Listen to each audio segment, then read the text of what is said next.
Реальные жуткие истории. Напиши, во сколько часов тебе попалось это видео. Когда я вернулся в дом деда после его смерти, я заметил, что он заколотил старый погреб досками, толстыми, будто боялся, что что-то выйдет оттуда. Ночью я услышал стук. Снизу. Один. Второй.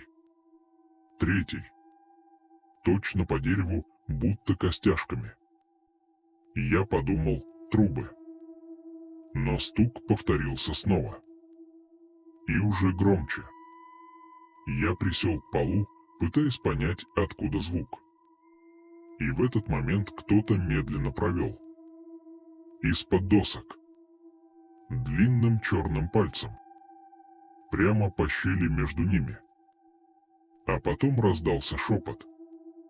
«Ты ведь вернулся. Открой.